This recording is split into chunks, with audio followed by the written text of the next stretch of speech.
उत्तराखंड को देवभूमि के नाम से जाना जाता है। यहाँ अनेक मंदिर हैं और यह वर्ष भर श्रद्धालुओं के लिए खुला रहता है। उत्तराखंड में तीर्थयात्रियों द्वारा देखे जाने वाले अनगिनत अन्य स्थलों और यात्रा मार्गों के अलावा चार धाम यात्रा सबसे प्रसिद्ध धार्मिक तीर्थ यात्राओं में से एक है। चार धाम यात्रा एक धार्मिक तीर्थ यात्रा है जो उत्तराखंड के गढ़वाल हिमालय में स्थित चार हिंदू देवताओं के पवित्र निवासों यमुना की देवी यमुना का निवास स्थान यमुनोत्री, गंगा की देवी गंगोत्री, भगवान शिव का निवास स्थान केदारनाथ और भगवान विष्णु का निवास स्थान बद्रीनाथ की यात्रा को शामिल करती है। भारत में पवित्र मानी जाने वाली गंगा और यमुना नदियाँ क्रमशः गंगोत्री और यमुनोत्री धामों से निकलती हैं। केदारनाथ धाम पंच केदार का हिस्सा है और शिव के 12 ज्योतिर्लिंगों में सबसे ऊंचा है। बद्रीनाथ धाम भी बड़ा चार धाम यात्रा और पंच बद्री का हिस्सा है। यह ऊंचाई पर स्थित तीर्थस्थल लगभग आधे वर्ष तक बंद रहते हैं और केवल मई से अक्टूबर तक ही दर्शन के लिए खुले रहते हैं।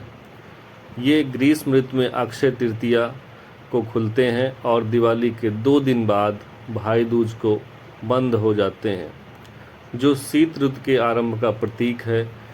इन महीनों में मौसम सुहावना रहने के कारण चार धाम की यात्रा आरामदायक और आनंददायक होती है।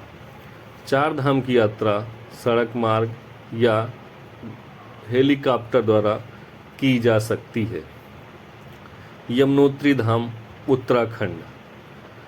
यमुना धाम उत्तराखंड के चार धाम यात्रा का आरंभिक बिंदु है। यमुना तीर्थ भारत की दूसरी सबसे पवित्र नदी यमुना का उद्गम स्थल है। पौराणिक कथाओं के अनुसार यमुना सूर्यदेव की पुत्री हैं। उन्हें यामी यानी जीवन की देवी के रूप में जाना जाता है क्योंकि वे मृत्यु के देवता यम की बहन हैं। उन्हें पवित्रता की प्रतीक के रूप में पूजा जाता है और ऐसा माना जाता है कि वे स्नान करने वालों की आत्मा को शुद्ध करती हैं और यमुना को देवी राधा का अवतार माना जाता है। तीर्थ यात्रियों के लिए मंदिर में प्रवेश करने से पहले मंदिर के आसपास स्थित प्राकृतिक गर्म झरनों में स्नान करना एक परंपरा है। भक्त इन गर्म झरनों में चावल और आलू पकाते हैं जिन्हें प्रसाद के रूप में परोसा जाता है। उत्तराखंड के उत्तरकाशी जिले में बंदर पूंछ पर्वत के उत्तरी भाग में स्थित यमुनोत्री मंदिर समुद्र तल से 3293 मीटर की ऊंचाई पर है। यमुनोत्री मंदिर तक पहुंचने के लिए जानकी चट्टी से लगभग 6 किलोमीटर की पैदल यात्रा करनी पड़ती है। पौराणिक कथाओं के अनुसार देवता के प्रति अपनी भक्ति के लिए प्रसिद्ध दार्शनिक असित मुनि यमुना नदी के किनारे यमुनोत्री में निवास करते थे। हिंदू राजा नरेंद्र शाह ने 1800 के दशक में वर्तमान मंदिर का निर्माण करवाया था। यमुनोत्री धाम का शीतकालीन निवास खरसाली गांव में है। गंगोत्री धाम उत्तराखंड। गंगोत्री धाम चार धाम यात्रा का दूसरा प्रमुख तीर्थस्थल है। गंगोत्री मंदिर चीड़ और देवदार के पेड़ों से घिरे एक रमणीय वातावरण में स्थित है। हिंदू पौराणिक कथाओं के अनुसार विश्व की सबसे पूजनीय और पवित्र नदी गंगा राजा भगीरथ की प्रार्थना का उत्तर देते हुए भगवान शिव द्वारा अपने जटाएं खोलकर शक्तिशाली नदी को स्वतंत्र रूप से बहने देने पर स्वर्ग से पृथ्वी पर गंगोत्री में अवतरित हुई। गंगोत्री मंदिर भगीरथ शिला के निकट स्थित है, जो वह पवित्र शिला है जहां राजा भगीरथ ने भगवान शिव की प्रार्थना की थी। गंगा नदी का वास्तविक उद्गम गंगोत्री से 19 किलोमीटर दूर गंगोत्री हिमनद में गौमुख में है, जहां केवल पैदल यात्रा करके ही पहुंचा जा सकता है। गंगा नदी को पौराणिक कथाओं से लेकर वर्तमान तक मानवता द्वारा पवित्रता के एक पवित्र स्रोत के रूप में पूजा जाता रहा है। गंगोत्री मंदिर उत्तराखंड के उत्तरकाशी जिले में लगभग 3100 मीटर की ऊंचाई पर स्थित है। विशाल हिमालय श्रृंखला, देवदार और चीड़ के वृक्ष इस शांत सफ़ेद मंदिर को घेरे हुए हैं। यहाँ ट्रैकिंग की आवश्यकता नहीं है और वाहन से गंगोत्री धाम मंदिर तक पहुँचा जा सकता है। मुखबा गांव में स्थित मुख्य मठ मंदिर गंगोत्री धाम का शीतकालीन निवास स्थान है। उत्तराखंड में केदारनाथ मंदिर। केदारनाथ धाम भगवान शिव को समर्पित सबसे पवित्र हिंदू मंदिरों में से एक है। इस क्षेत्र को पहले केदारखंड के नाम से जाना जाता था। परंपरा के अनुसार महाभारत महाकाव्य के पांडवों को युद्ध में अनेक लोगों की हत्या करने का घोर कष्ट हुआ और उन्होंने अपने पापों के प्रायश्चित के लिए भगवान शिव से क्षमा मांगी। भगवान शिव ने उनसे बचकर केदारनाथ में बैल का रूप धारण किया।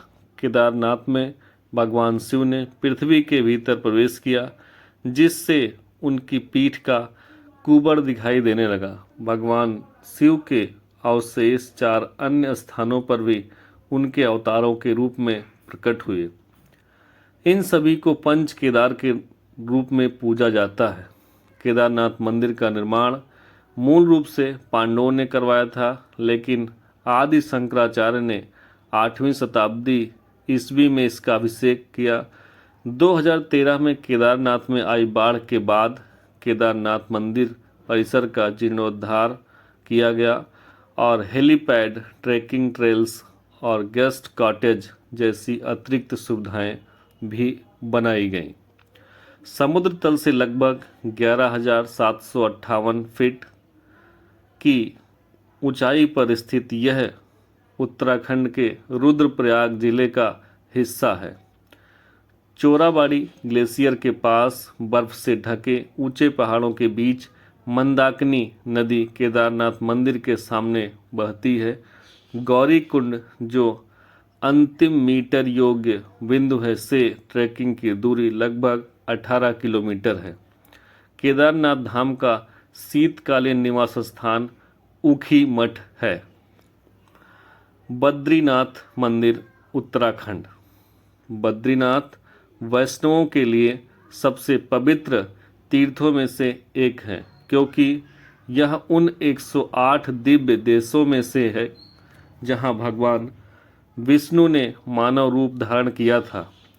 शास्त्रों के अनुसार भगवान विष्णु के इस पवित्र क्षेत्र को विशालपुरी और विष्णु धाम भी कहा जाता है। बदारी शब्द, जो एक विशेष प्रकार के जंगली वेर को संदर्भित करता है, बद्रीनाथ तीर्थ के नाम का स्रोत है। विष्णु पुराण में कहा गया है कि भगवान विष्णु एकांत और शांति की तलाश में बद्रीनाथ पहुँचे थे। उनकी पत्नी देवी लक्ष्मी ने बेर के पेड़ का रूप धारण किया और पहाड़ों में तपस्या करते समय उन्हें चिलचिलाती धूप से बचाया। इसी स्थान से भगवान विष्णु को बदारी विशाल नाम से भी जाना जाता है। न केवल भगवान विष्णु यहाँ निवास करते हैं, बल्कि बड़ी संख्या में तीर्थयात्री, संत और ऋषि भी बद्रीनाथ धाम को अपना घर मानते हैं, जहाँ वे ज्ञान की प्राप्ति के लिए ध्यान करते हैं। बद्रीनाथ उत्तराखंड के चमोली जिले में 3100 मीटर की ऊंचाई पर स्थित है। यह अलकनंदा नदी के किनारे नर और नारायण पर्वत श्रृंखलाओं के बीच स्थित है। बद्रीनाथ मंदिर तक पहुंचने के लिए किसी भी प्रकार के ट्रैकिंग की आवश्यकता नहीं है। जोशीमठ बद्रीनाथ धाम का शीतकालीन निवास स्थान है। जय बद्री विशाल।